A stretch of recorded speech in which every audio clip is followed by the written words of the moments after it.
Allahumma salli ala Sayyidina Muhammad wa ala ali Sayyidina Muhammad.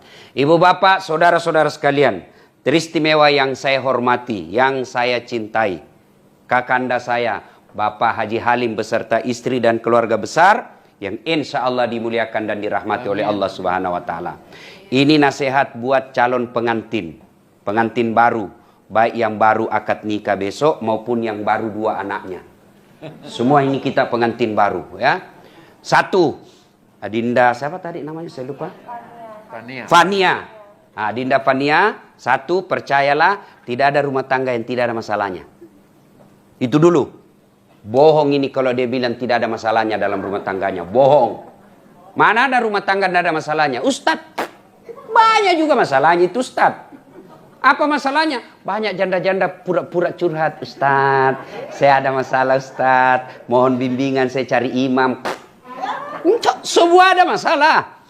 Jangankan saya, Nabi, manusia mulia, namanya selalu digandengkan nama Allah. Coba, Allah pasti ada di sampingnya Muhammad. Dua kalimat syahadat, ada namanya Muhammad di dalam. Apa tidak ada masalah dalam rumah tangganya? Subhanallah, pernah difitnah Aisyah selingkuh. Coba, itu Nabi. Ekonomi, pernah Nabi 3 hari 3 malam tidak makan sampai cucu beliau Hasan Hussein pucat. Dalam struktur kekeluargaan, status sosial, bukan dibully. Diusir dari kampungnya, Bu. Dari Mekah diusir ke Madinah. Siapa yang usir? Pamannya sendiri. Itu Nabi. Apalagi ibu-ibu milenial. Hah? Waktu kita dipacari sopan betul. Iya dek, terserah adek aja deh. Saya ikut. Hati-hati sayang. Tuh ada batu. Waktu dipacari, begitu sudah akad nikah dan punya anak, tahan tuh kaki istrinya. Di mana kau simpan matamu goblok? Semua pasti ada masalah. Masalah apa dalam rumah tangga? Satu, kesetiaan. Ini dulu, mana ada rumah tangga yang tidak pernah digoda suaminya. Suami kita baik, tapi perempuan banyak pelakor. Suami kita baik, tapi digodanya terus. Tambah lagi istrinya di rumah suka maki-maki. Akhirnya suami berpikir, ini bagus, parfumnya harum. Tutur katanya lembut, di rumah la haula wala quwata illa billah. Sudah. Ujian kesetiaan. Maka tidak mungkin ada laki-laki yang tidak pernah lepas dari godaan. Kesetiaan pasti ada. Itulah sebabnya kenapa Islam menghalalkan poligami. Kenapa? Karena laki-laki fitrahnya suka tergoda dengan syahwatnya. Daripada kalian tergoda dan berselingkuh, yuk nikah deh. Kasih jatah 4 kali. Dengan catatan mampu. Bukan cuma mampu seperti ekonominya Pak Halim. Enggak. Tapi apa? Mampu dipermalukan. Mampu dipecat. Mampu dibully. Mampu dimusuhi anak. Itu semua mampu. Kalau soal uang, orang kaya mampu. Tapi belum tentu mampu bersikap adil. Satu, masalah kesetiaan. Jangan salahkan suami yang tidak setia. Salahkan juga dirimu, kok bisa suamimu selingkuh. Bisa jadi tutur katanya istri kasar. Bisa jadi istri cantik kalau pergi pengantin. Arisan keluar semua bajunya yang jutaan. Giliran mau tidur sama suaminya. La haula wala quwata illa billah. Tidak sikat gigi. Pulang suami. Ada itu yang bedak, itu yang melengket semua di wajah. Dikasih timun. Nonton naik kakinya dia tar kursi. Dia buka ketiknya sambil menguap. Bagaimana suami tidak selingkuh? Maka kalau ibu-ibu tidak mau suami selingkuh, maka tolong jaga suamimu dengan baik. Tidak mungkin orang lain yang jaga suami kita. Lalu siapa yang jaga suami kita? Ya istrinya dong. Gimana cara menjaganya? Bukan disita HP-nya. Bukan ditelepon setiap 5 menit. Video call. Di mana kau Pak? Kau siksa namanya suamimu.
Hanya suamimu jajahan. Jangan ketawa, saya serius ini. Hah? Gaspol memang. Maka ibu, kan ini di gaspol karena ibu-ibu yang banyak. Coba kalau laki-laki yang banyak, lakinya segas. Maka ibu keliru, ndak bawa suami. Satu, kesetiaan. Jadi jangan menuntut suami setia, lalu ibu tidak pandai menjaga suami. Caranya menjaga, ingatkan, bukan diintimidasi. Enak kan Pak, jangan makan di luar hari ini. Hari ini saya masak spesial buat bapak, makanan kesenangannya. Nyaman perasaan kita sebagai suami. Tapi kalau WhatsApp-nya masuk, jangan lupa singgah beli cincin. Masih baik kalau cincin, kalau pembalut. Coba ya. Satu. Yang kedua, masalah dalam rumah tangga. Ini calon pengantin, ekonomi. Tapi kaya bapak bukan jaminan bahagia. Kalau kekayaan membuat orang bahagia, demi Allah tidak ada orang kaya yang cerai. Coba lihat anak-anak orang kaya.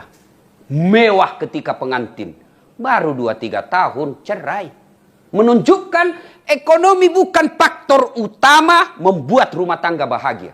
Tapi apa yang membuat rumah tangga bahagia dari segi ekonomi? Bukan banyaknya harta. Bukan melimpahnya tabungan. Bukan mewahnya rumah. Bukan megahnya mobil. Tapi apa? Rasa cukup dengan apa yang kita miliki.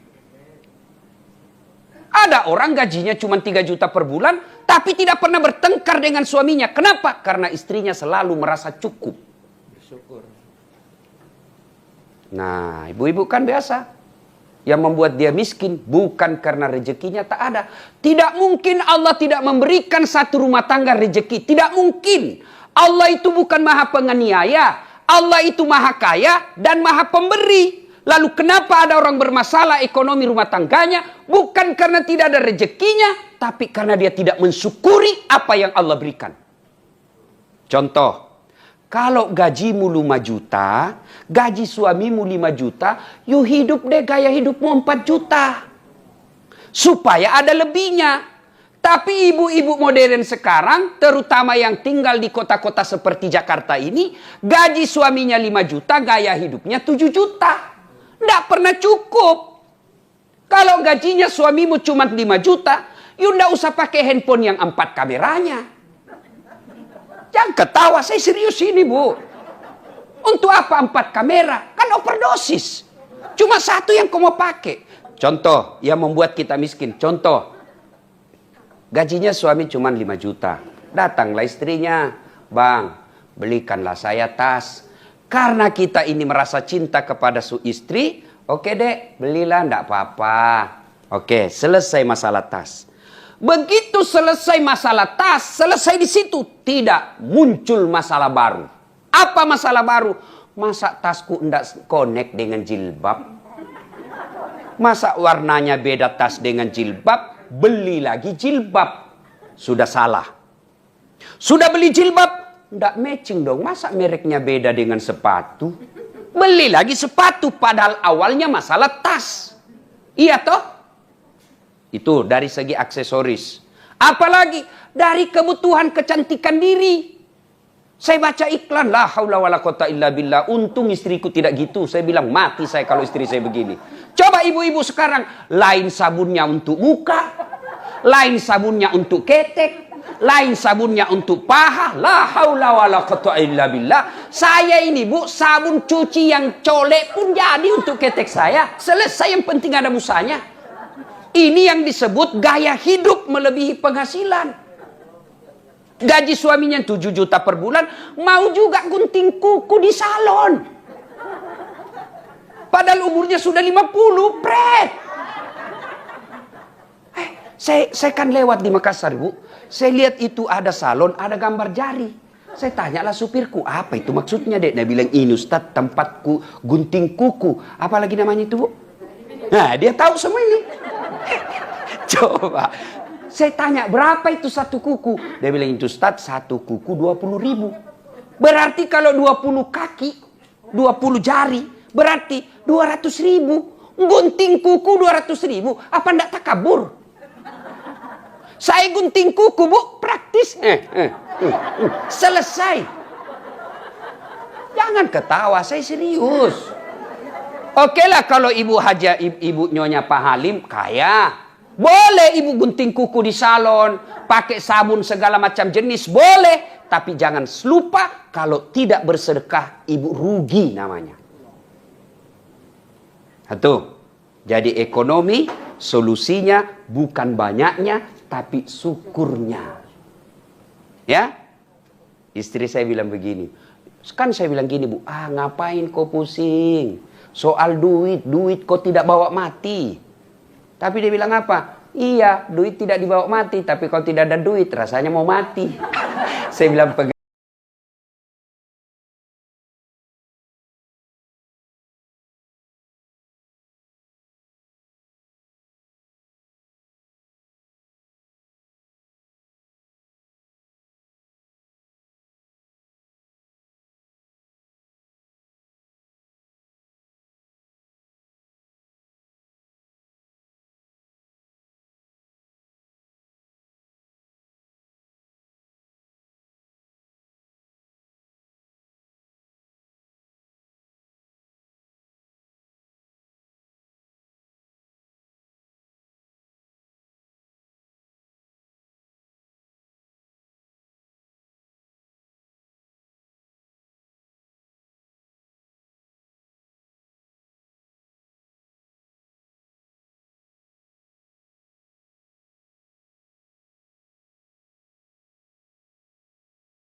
salah. Sabar, perbaiki solatmu. Saya yang selesaikan masalahmu.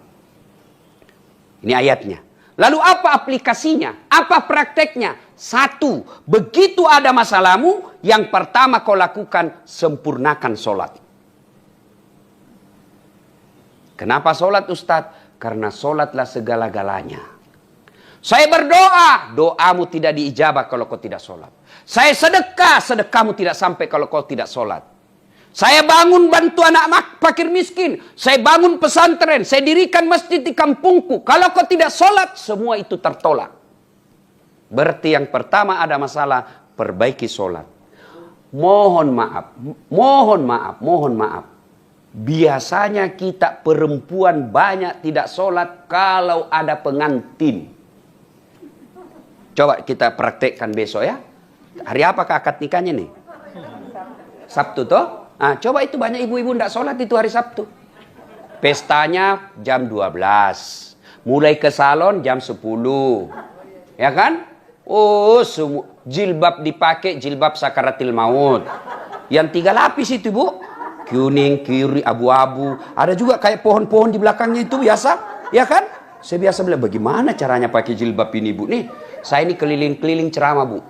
Di Malaysia itu ibu-ibunya, meskipun istri Perdana Menteri, istri orang kaya, jilbabnya sederhana. Paling ambil segitiga, kasih penita 1, selesai. Brunei juga begitu, Filipina Selatan juga begitu. Begitu kita masuk di Indonesia, Masya Allah, bingung saya lihat jilbabnya ibu-ibu biasa. Coba, mukanya ada tembok, ada kayak kuning, krem, abu-abu. Kayak orang sudah tabrak tiang listrik. Bajunya sempit, roknya sempit. Jalanlah itu. Dia bilang suaminya, buru-buru ibu, terlambat. Dia bilang, tunggu sedikit pak. Beleng-beleng. Ayo, apa dilarang dandan? Enggak. Kalau ibu dandan supaya bangga suami di samping ibu, itu ibadah. Menyenangkan hati suami. Tapi kalau gara-gara dandan ibu tidak sholat, itulah yang disebut beleng-beleng. Hayalah sholat. Suaminya bilang, Bu, kau pergi sholat. Kau sudah 4 kali umroh. Habis duitku haji plus. Kau pergi sholat. Apa kata istrinya? Sadar kok pak. Saya sadar ini. Saya suruh kau sholat. Kau ndak lihat ini jilbabku 1 jam dipakai. Pret. Ya. Bagaimana kalau mau dandan Ustaz? Dandan dulu, baru wudhu dulu, baru dandan. Jadi ibu wudhu dulu, baru dandan. Sudah itu tahan kentut. Biar ibu sudah wudhu tapi kentut batal. Dia bilang sedikit aja ke Ustaz, udah keluar semua, tetap batal.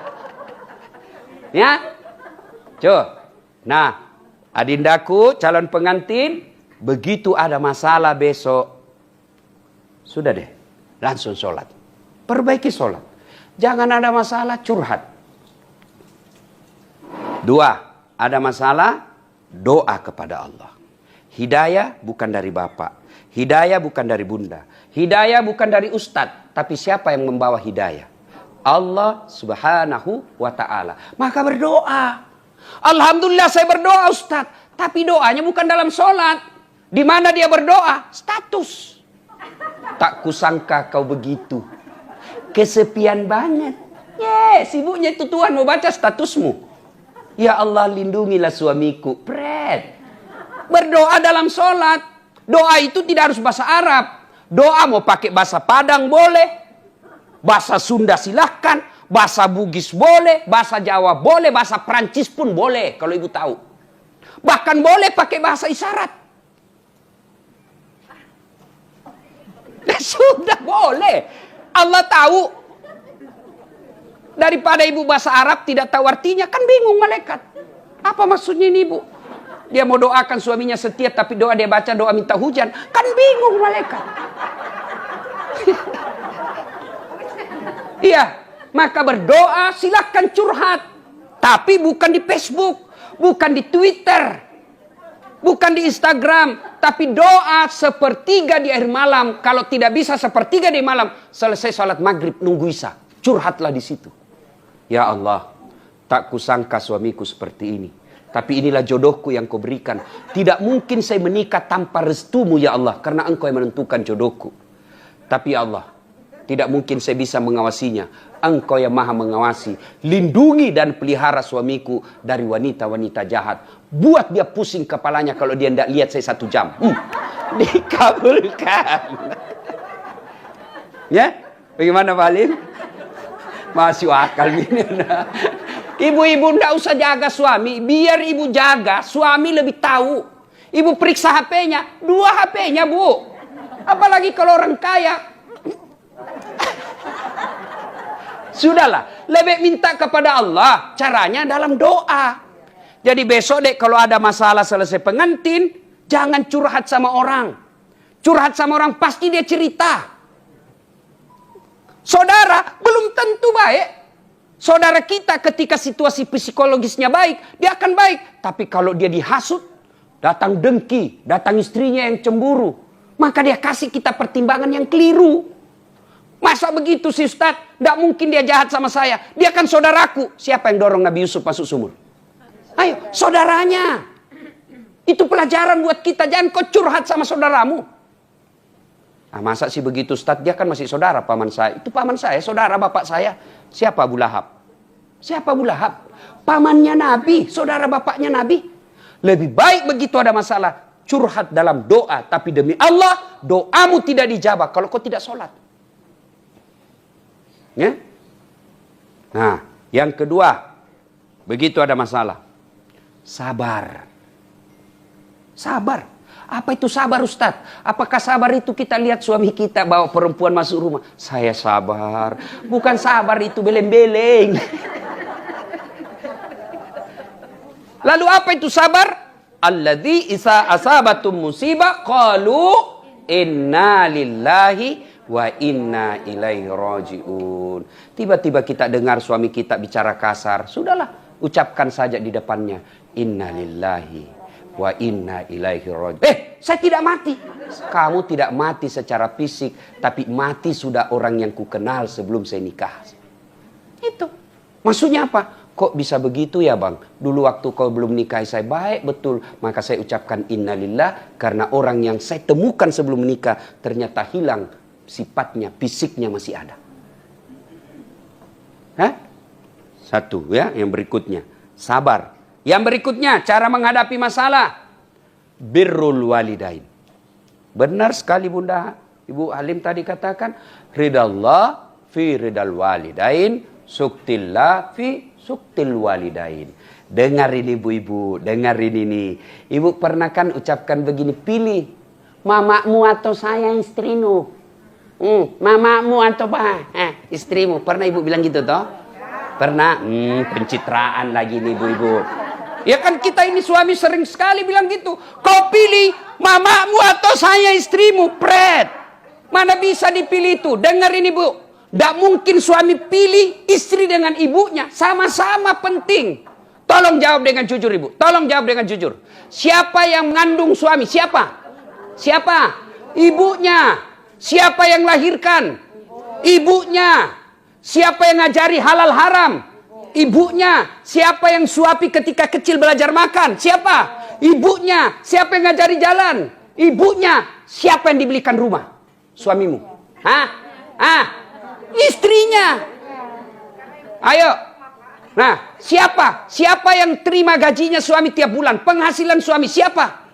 Apa dia kasih ibunya? Sisa-sisa dia kasih ibunya. Siapa dulu? Istrinya. Maka demi Allah ibu, jangan kau buat suamimu berdosa kepada ibunya karena kamu. Karena ada, kami ini suami bukan takut, tapi tidak mau ribut. Akhirnya apa? Pilih. Mamamu. Jangan ketawa, saya serius ini. Tenang Pak, saya bela bapak-bapak hari ini. Itu kan tidak bisa dipilih. Maka yang baik, Pak, jangan lupa ibu di kampung. Kita bisa dapat semua ini karena doa dari ibu. Mudahkan rezeki dengan cara apa? Berbuat baiklah sama ibu. Itu yang baik. Birrul walidain. Ya. Yang berikutnya. Sedekah. Ada 6. Kata Nabi, sittatu asyain tasidu fil umur. Ada 6 sifat yang membuat hidupmu jadi panjang dan tertolak dari bencana. Satu di antaranya, as-sadaqatu. Saya yakin Pak Halim dan keluarga bisa eksis sampai sekarang ini. Meskipun usaha banyak diterpa masalah, bisa eksis salah satu disebabnya karena kuat bersedekah.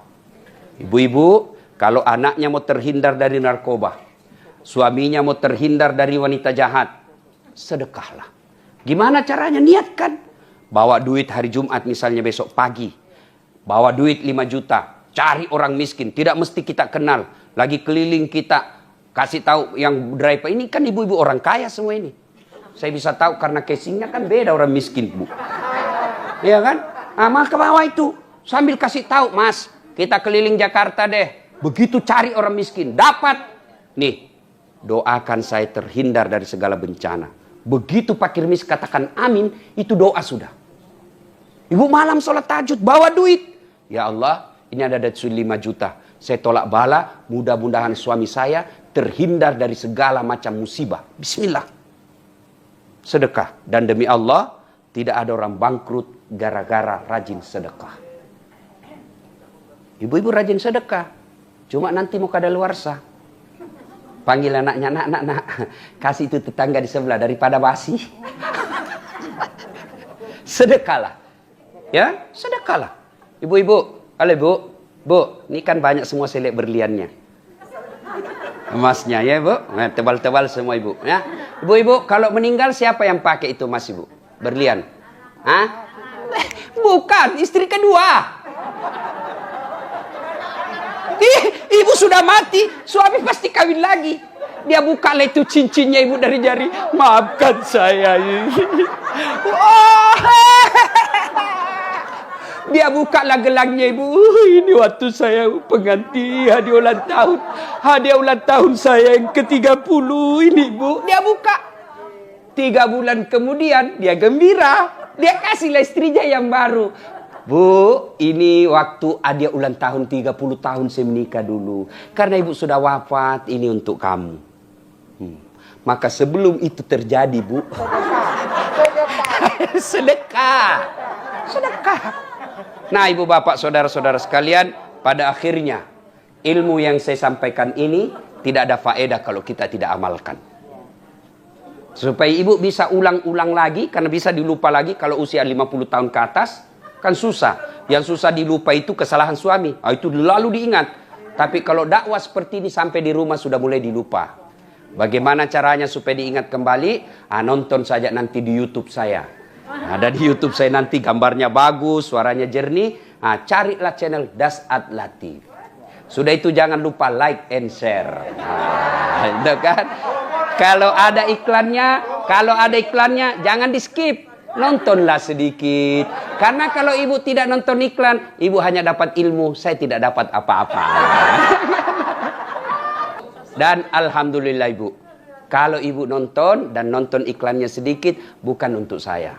Tapi saya punya cita-cita besar di Makassar, ingin membuat markas, sekarang sudah jalan, markas kader ulama. Saya ingin melahirkan ulama-ulama, pendakwa-pendakwa yang tidak memaki, yang tidak menghasut, yang tidak mempecah belah. Itu caranya kita didik. Maka saya akan membuat markas kader ulama Islam yang rahmatan lil alamin. Terima kasih Pak Halim atas kebaikan Bapak. Luar biasa. Saya berdoa mudah-mudahan Bapak sehat walafiat. Anak pengantin baru bahagia sesuai dengan harapan. Ibu diberikan kesehatan dan paling utama bisnis-bisnis lagi Bapak semakin berjalan dengan baik. Amin. Pak Halim ini banyak sekali membantu kegiatan dakwah saya. Maka begitu beliau minta acara, tidak langsung insya Allah saya datang. Terima kasih. Sebelum kita akhiri, mari kita berdoa kepada Allah Subhanahu wa taala. Mohon izin untuk mengirimkan suratul Fatihah kepada Rasulullah Muhammad sallallahu alaihi wasallam. Khasiat dan keutamannya kita ikhlaskan untuk keluarga besar Sahibul Bait. Ila hadratil Nabi Mustafa Muhammad sallallahu alaihi wasallam. Summa hususil Sahibul Bait. Al-Fatihah. Bismillahirrahmanirrahim.